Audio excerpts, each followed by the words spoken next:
That was all. That was amazing.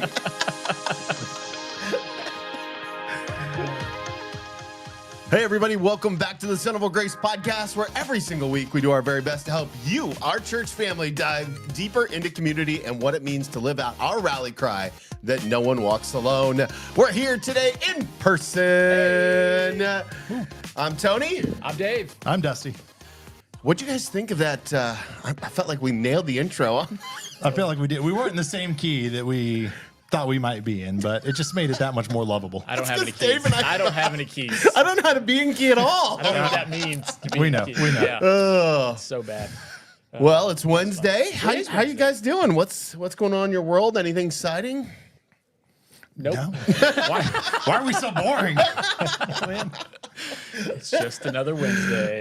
We have some exciting things coming up in the church, though. We do. Yep. We've got a family meeting coming up. I talked about that on Sunday from the platform. Yeah. Dave, for somebody who's listening who maybe is new to our community, why should they come to the family meeting? And remind us when it is again. Absolutely. It is not coming this coming Sunday. It is next Sunday, the 15th. And it is a time where we're going to celebrate what God has done throughout the year, but also look forward to the next year as far as what we want to do and accomplish and what we feel like God is leading us to. And in order to do that, ministry costs money. And so we need to vote on the budget, which is kind of like members. Right. Well, but this is what, just part of being a church. Doing business, yeah. Being an adult, right? And so we got to pay the bills. And so even if you're not a member, we encourage everyone who calls this home, like church home, to be there for this meeting. So it's a family meeting. We don't like to use the word business because that sounds too formal, and we're a family. So let's talk family stuff. And so it's going to be a good time. Hopefully it won't be too long of a time. It's going to be right after second hour. So if you come to first hour, which is great, we always love our first hour people because we know it's a little bit, maybe more of a sacrifice to get up a little bit earlier for some, but we encourage you to come back for the second, after the second hour for the family meeting if you can. Can I tell you my favorite part about that, though? Yes. It's not the business part. That part puts me to sleep. My actual favorite part of it is when we get to forecast, like for all of us as staff, we're forecasting where we think the movement of God is at Centerville Grace and how we can support that. And, some of it's a little bit of guesswork, right? It's like, hey, we see momentum, we see traction here. Faith-based budgeting is sometimes what we call it. Yep, absolutely. And it's like one of the things of us being a steward of resources is really trying to invest in where we think there is something that God wants us to do. So I love seeing, hey, here's where we think we're going for this next year in 2025, and here's where we see momentum now. And that part geeks me out a little bit. And what's super cool is that while the family meeting is what everybody's going to experience, the truth is that the staff and the elders have been living in the budget discussion for months now, right? Absolutely. So as a staff team, we all came together. If you didn't know this, we all came together and we talked about our budgets. Mm-hmm. We prayed about where we think God is calling us to. And then what do the elders do with all of that? Because what we do is we kind of all submit that. You submit the budget to the elders, and then what happens next? Yeah, we talk through each line item as far as if we need to, if there's going to be changes and why the changes, why the needs, and obviously we bathe everything in prayer, and we come to a unified agreement of okay, this is what we feel like this is responsible, this is faith-based in the sense of this is going to, we always want to be stretching ourselves. We don't want to get too comfortable, but we also want to be wise as far as what those numbers look like at the end of the day. So we talk and we come to a unified agreement, and then we present this to the church. That's awesome. The other thing that's coming up that's really fun and exciting for the church family is the Encounter Night. Mm-hmm. Dust, you've had some experience with these. You're part of the planning team on this. What can we expect at an Encounter Night? Yeah, so this is our first formal encounter night. It's wide open. Yeah, we kind of tested the waters with our first just open format worship night.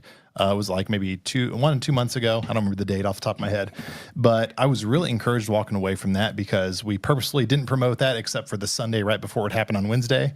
And we had a great turnout. And the people that were there were just really hungry to come into a room to experience the presence of God in a different way without a whole lot of structure around it, right? We're pretty structured in what we do on Sunday mornings, Sure. at least the way things are laid out, because We're have a couple. intentional. We are intentional, yes.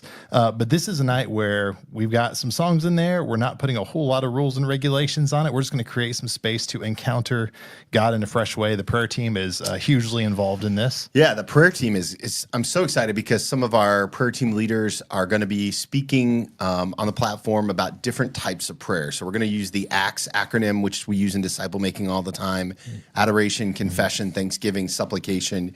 Kind of each representative from the prayer team is going to speak on that and then give us an opportunity to respond. And the way I love the way that this all worked out, it's almost like we planned it. This month in our yearly kind of rhythms is all about worship. Yeah. Right. And so as you lean into the practice of worship at the end of the year, this encounter night is really an opportunity to flex that muscle, which super excited about. Yeah, and this is the culture that we desire. We all have a desire to create, is to make sure that we're taking time not just to glorify God when we walk into a room, which is what we're called to do as a church, but also to make sure we're taking time to pause and to listen and just not to rush through in the way that sometimes just the clock says we need to, because we have a couple services back to back, and sometimes preachers preach a little long. Sometimes preachers go a little long. I don't like those guys at all. I know. That's right. Yeah. We actually gave Pastor Dave 14 minutes on paper. Just kidding, a little more. Yeah. That's good. Yeah, it'll be fun. I'm looking forward to it. I'm just praying that the Holy Spirit's going to move in a really mighty way. Our worship team's been praying about it. I know your prayer team's been meeting about it, and we're just excited to have that encounter with the Lord. It's good. Well, we started this by singing poorly. Now some of us. Yeah. Oh, man. I'm just kidding. Shots Touche. fired. All Shots right. fired. But It's fair. It's fair. what's It's true. I can't. What were we singing? What was it about? What happened? Hello, darkness, my old friend. Right. Yeah. That's because you had a really enlightening message Ooh. about On darkness. Oh, I missed the cue. Dang it. We're normally not that funny. I don't have any buttons. Right now. Well. All right. So, Speak for yourself. Gospel of Luke. Hey, we're almost done. Almost there. Is it Almost weird? there. Does it feel weird to you that we're landing the plane on Luke? Like we're going to talk about the crucifixion and resurrection and the road to Emmaus right before Christmas? Right before Christmas. It's like Easter at Christmas, basically, or Easter at December, right? So that's what we're kind of doing. But yes, it does feel weird. I wrote my last talk last week, and it felt weird. You wrote the Christmas Eve talk? No, No. crucifixion. Yeah. Are you going to let everybody know that we're going to do Christmas at Easter this year as well? That's right. Flip them around. Just switch them. Okay. You're doing the crucifixion, then I'm doing the road to Emmaus, Yep. and then Christmas Eve. Yep. And so I was already looking at the road to Emmaus, and I was like, well, this will kind of be fun to bring around Christmas. Right. Good luck with that. I don't know how that works, but I have an a idea. thought. I know. I have a thought. That's I'm great. excited about it. That's great.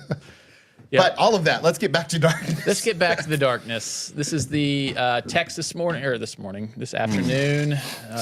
It's good. Luke 22, starting in verse 39. We're going to work our way all the way through 65. So hang with us. Jesus went out as usual to the Mount of Olives, and his disciples followed him. On reaching the place, he said to them, "Pray that you will not fall into temptation." He withdrew about a stone's throw beyond them, knelt down, and prayed, "Father, if you are willing, take this cup from me, yet not my will, but yours be done."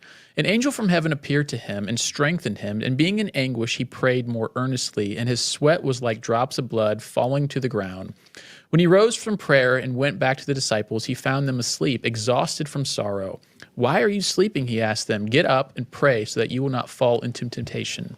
While he was still speaking, a crowd came up, and the man who was called Judas, one of the 12, was leading them. He approached Jesus to kiss him, but Jesus asked him, "Judas, are you betraying the Son of Man with a kiss?"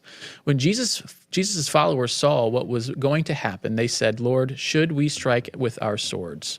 And one of them struck the servant of the high priest, cutting off his right ear. But Jesus answered, "No more of this." And he touched the man's ear, and he healed him. Then Jesus said to the chief priests, the officers of the temple guard, and the elders who had come for him, "Am I leading a rebellion that you have come with swords and clubs? Every day I was with you in the temple courts, and you did not lay a hand on me. but this is your hour when darkness reigns." Then seizing him, they led him away and took him into the house of the high priest. Peter followed at a distance.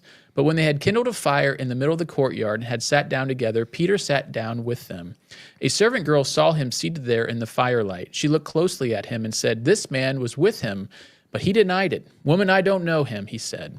A little later, someone else saw him and said, "You are one of them." "Man, I am not," Peter replied.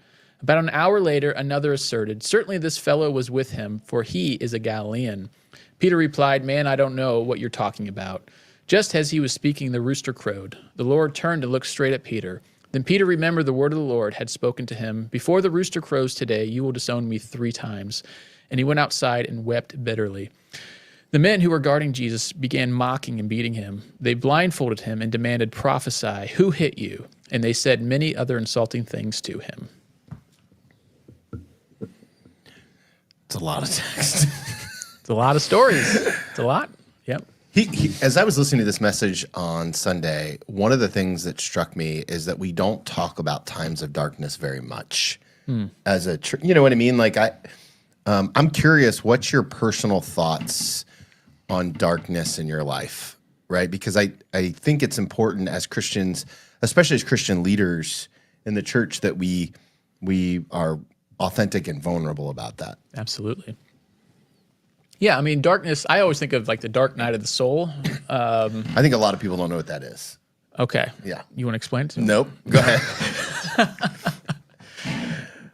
Where it comes from, or just the... Do both. Or I think people use it enough. It's good to do both. It's Okay. like Teresa of Avalon, right? Yeah, I can't... Yeah. Yeah, it's Teresa of Avalon, Yeah. the Order of the Interior Soul, right? Yes, Something you like can that. speak on that more. Yeah. Go ahead. So that's where the phrase comes from. She writes about in this critically acclaimed book. Yeah. She writes about this idea about the dark night of the soul and how she felt so alone and abandoned by God. And it's been used by church leaders throughout history, Right. to talk about the dark night of the soul and kind of what does it mean? What does it mean practically? I guess is the next question. Well, it seems like no matter who you are, no matter what faith journey background you have, it seems like most Christians will go through a season of this at least once in their lifetime. It seems like this is a repeatable pattern enough that you can see throughout Christianity and in some of even the most godly men and women that we know of, they go through this time of a darkness where God just does not feel close. He does not feel like you're sensing a leading from him, a presence from him in ways that you had before or after that season. And it can be a hard, just a hard season. And you grind it out. I feel like I've had some of those times, and they vary in severity, but there's just times where it's like I just don't feel like as close to God as I had before, and there's a troubling sensation to it where it's like I long for that, I want that. You sit in your quiet times, and it just feels a little less. It feels like God is distant, and it doesn't matter really what you do or what you say, or it just seems like there's just a season of that. And I think it's good in some ways. I think that exercises a faith muscle of just going, I know he's still there, even if I don't sense him or feel him right now as I used to. And I'm going to keep pressing in, keep leaning in. And I think that grows some muscles that maybe aren't exercised in other times. So I think God uses that. I think God allows that for our spiritual growth. So it's actually a good thing. At the end of the day, I think she would say that, it's a good thing. Yeah. Yeah, maybe an important thing. I don't know necessarily. It's not something like, Dusty, I really wish you'd have a dark night of the soul here, in 2025. Well, and that's how you define goodness. Goodness to me Sure. is like, I guess that's a really good point. Right. It fulfills the ultimate purpose of what God's trying to do, right? It may not feel good or look good in the moment, but like the crucifixion is not a good thing, but ultimately it is a good thing. Like, it is good. It is good. Like when God declares something good, what does that mean? I think it fits with his design and purpose and will at the end of the day, right? Like that's why it's good. Yeah. Yeah, and like those seasons of darkness magnify the light, right? Absolutely. I hesitate to say that it's easier to follow God some people would argue it's easier to follow God when God feels, really close by. So like That's a question. Maybe that's a question back to you guys. Is when do you feel like it's easiest to follow God? Do you find it's that way during the hard times of your life, or during the joyous times of your life when everything is going really, really well? Because I know, Dave, you shared on Sunday, you were talking about, kind of a piece of your dark night of the soul. Yeah. When you were, talking about, your mom and losing your voice and all that. And I know we had one as well where we went through a season that I remember. It was like in the same 6 weeks as when I lost my mom. Nicole had a health scare. Nicole's mom had breast cancer that came back really aggressively. And then while we were making funeral arrangements for my mom, we were also at the hospital in the surgery room for our youngest who was having kidney surgery. So like all this was just like, compounding. Right. And, when I talked to Nicole, my wife, about it, we would probably both say at this point, looking back, that was a time where it seemed like we could have been really distant from God, but it actually grew us closer to God because of it. Yeah. Because when you have those really hard times, like that's where you, like you said, you flex that spiritual muscle and you really grow, in perseverance and in maturity. I would say spiritual maturity comes from those dark times. Yeah. Yeah. I think that it's like, for me, it's one of those things where if I'm feeling really persecuted or if I'm feeling really blessed, I feel close to God. Either of those two scenarios. Where I really struggle is when I feel like God isn't saying anything. Yeah. And we're just in that. And that to me is like, that's the darkest, like, it's not necessarily so much as like, I don't know what to do here. Like, when I feel alone is when I'm like, did I do something? Do I need to repent from something? One of the things you talked about in there is sin is this ultimate act of independence, which I thought was a profound thought around sin in general. But like, it's that dark night of the soul for me looks less like persecution and more like abandonment. Mm-hmm. Yeah. Yeah. That's interesting. I don't know. I didn't even think about that for a minute. That's a great way to put that, though. Like it's. We were talking a little bit last week about apathy and about how we can take that stance as a church. We can take that stance in our individual lives. And I would agree with that, man. That's probably one of the most dangerous places we can be, because it's just like, things aren't bad enough to rely on God, but they're also not good enough that there's a whole lot we feel like we want to give praise and thanks for. I feel that this is going to sound so unholy, but I feel that way about the Bengals, right? I feel worse about the Buckeyes right now, to be honest with you, than the Bengals, but it's fine. It's just that we've learned to settle for mediocrity. Oh, we're not really good. We're not really bad. We're just perfectly fine to live there in the middle. And like, we've got great things. We'll sell tickets. We won't win. Well, it's just like, burn it all down. Let's be horrible again, or let's be great again. Right. But in that middle, it feels so dark. Well, what's it do to your expectations? It kills them, right? It kills any joy of right. hope. And then Reverend, thoughts? Bring us back. Bring us back to the Bengals. No, it was just a good example. Yeah, totally. Or the Buckeyes, actually. Or the Buckeyes. That was so harsh. Oh, that was a dark night. Saturday. I wish it didn't have such an effect on me. I know, right? It definitely impacted our family, as most of us are Ohio State Buckeyes fans, although my wife's from Michigan. So I got a phone call from her grandfather. Yeah, I was talking smack all you did. Thanksgiving up in Michigan, how we were going to just destroy the team this year. This was our year, and this was not our year. Again. Times 4. Anyways, back to the text. Yes. So, Jesus experiencing darkness on all kinds of fronts, right? Which is just wild to think about. It was a. What do you, if someone's sitting in front of you, someone from our church family sitting in front of you guys, and they're like, Pastor, I'm just in this really dark season. What's the one piece of advice you're going to give them about walking in it? Again, anytime you're in the dark spot, you have an opportunity to walk away or press in, right? And so Jesus is encouraging him and his disciple, like he's encouraging his disciples to press in with him, and they fall asleep, right? And so I would say keep pressing in, keep praying. Like if one thing don't give up on is praying during that time. Yeah. Yeah, have you guys watched the trend of deconstructionism in the church? That's been like a big thing in the last 5 to 10 years. Like on Netflix? No. No, this is a real life trend. This is the sad real life trend of you see all they were doing a thing on Christian artists and how many of them have now fallen away from faith. And as I've kind of looked through that, it seems like a lot of them hit a point where things get hard. And you got two choices when things get hard. You either say, okay, this whole thing's a scam. Clearly, if God really loved me, I wouldn't be going through such a hard time right now. Or, you take the opposite approach, which is like where I really need to feel God's presence. I really need to lean into God.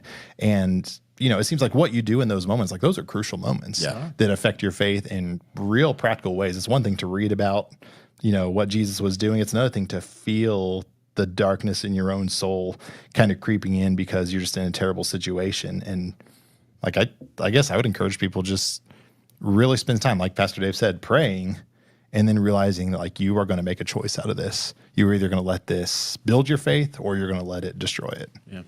But I would say pray honestly. Yes. Honestly. That's our word of our counselor, right? Pray honestly. Be honest. And that's what Jesus does here. And so if you're like, God, I don't feel you, I'm mad at you, whatever be honest. I want to do this. I really, just be honest with him. My recovery and my background in recovery really has formed a muscle in me that is like one day at a time. Mm-hmm. And so when I think about periods of darkness as like this could go on forever, when I start, our counselor would say like, when you start fantasizing about what could be, you take yourself out of the moment, and then that's when we're most likely not to be truthful, right? And so if I'm fantasizing that this could go on for 6 months, well, that's not true. Like it's not true right now. We don't know. What's true is I'm feeling like garbage today, or I'm feeling dark today, and so I would say, number one, double down on your daily disciplines. That was a lot of alliteration. I'm sorry. That was good. Thanks. And then two, double down on your community, right? Because it's really hard to stay in dark places when you're surrounded by light bearers. Yeah. That's really good. I should write that down. That was good, man. And that's what Jesus was like. He put community around him, right? Now his community let him down, and this is just part of the terrible night that he had of rejection on all fronts, or didn't, but that's what he did. He said, I want you to come pray with me. Yeah. Also, I have you ever thought about the difference between Peter and Judas? Because I had never really wrestled with that until you brought it up on Sunday. Like the difference, what made Judas so much different than Peter, and Peter so much different than Judas. And you put it on a slide. I thought it was beautifully crafted in your message. Was like Peter wept, right? Like I don't know. Any thoughts on that from you? Yeah, I don't know. I was kind of thinking through the same thing because I hadn't thought a whole lot about it. And it's like, what's the difference between, Peter, denying Jesus, than Judas's absolute betrayal of Jesus, and what led them to those, like one to come back and the other to completely follow through with it. Like, I don't know. It's scary though. I really want to know which one I have more inside me, if I have to think about it. Right? But I think the emotion, like you said, the emotion piece is like, which one do I really care about? Because wherever my emotions take me, is what I feel the most strongly about. So like, which gets me away from, we talk a lot about, intellectualizing God. And it's like, man, I never want to intellectualize God so much that the emotion is not there anymore, because during those hard times, like that's going to be what leads to sorrow and repentance. It's going to be, how does my heart take it? Not what are my thoughts on God? Yeah. Paul makes the distinction between worldly sorrow and godly sorrow. And the difference is, I feel bad, but that's all I just feel regret and remorse, and that's where it stops. That's worldly sorrow. Godly sorrow leads us back to repentance, back to God. So I think that's the difference. Clearly, Judas felt bad. Like he regrets, like he feels bad, and then he goes and hangs himself, right, at the end of the day. Yeah, his worldly sorrow took him to a worldly end. Exactly. Good. Yeah, that's good too. You should write these things down, man. I'm never going to remember nailing them. these things. Look at if you're taking notes. Yeah, but worldly sorrow will lead you to a worldly end, right? And godly sorrow will lead you back to God. Exactly right. So which one are you going to do in that moment? We're all there. We're all Judas's and Peters. Like all of us have denied Jesus or betrayed Jesus in our own way of sin and rebellion and independence and all that. But does that drive us away, or does that drive us towards God? That's fascinating. Fascinating. Okay, takeaways from this week's message. You guys got any? Any thoughts? Closing thoughts? What we need to make sure that we're leaning into as a community? I mean, let's lean into community as a community. Let's not isolate ourselves. And, you know, we people can joke about it all day long of, you know, what's the purpose of the church? I was thinking a lot about this week when it comes to community in particular. You know, we're still seeing a lot of people. We were just having a conversation last week with somebody that we know through, Nicole was at a birthday party, and one of the people there, you know, had been on church staff at some point and kind of left the church and has kind of gotten involved in this movement of like, hey, I don't need to go to church. I don't need to, like, we're just going to be the church. And there's this whole piece of what does good, healthy community look like? And that may be changing as time goes on. I think the church needs to continually adapt to how do we provide real community for people that's not just, hey, we show up and do some things on a Sunday. But, you know, as people go through times of darkness, they absolutely need the real version of community, whatever that looks like. And like, man, faith's not meant to be lived alone, not because you can't approach God on your own, but because you really can't go through hard times alone. I really don't think so. I think, you know, from coming from recovery circles that, like, you know, what is it that breeds addiction? It's isolation. Yep. So, you know, as the church, man, how do we lean into that community? And if there's somebody in your own life that, you know, might be isolating, you know, how do you lean into them to show them that you're there for them? And I would also say this is like worship in times of darkness is a gift to God and a gift to you. Mm-hmm. And so don't let your feeling of darkness keep you from worshiping the goodness of God. That's good. Yep. Yeah, you got me thinking about that. Thinking about the songs. There's just certain songs sometimes too. Ocean's got me through a real dark season. Sure. Real dark. And thankfully, it's a 20-minute song. It is. Well, depending on which version you do. You don't have to hit the repeat button. It just keeps going. It just keeps going. Right now, I'm jamming to "Obsession" by Delirious. If going back to the '90s, I don't know that song at all. Oh man, it's so good. Google it, "Obsession." I think David Crowder did a version of it later on because it's just a good song. But yeah, so I'll just echo those. I mean, that's so good. Yeah, do that. Well, friends, that's our podcast for today. As always, our hope and our prayer is that this tool helps you lean into what it means to be a part of our community, because at the end of the day, we want to make sure that you know you're not alone. So thank you for listening. Subscribe, tell a friend. We'll see you guys on Sunday.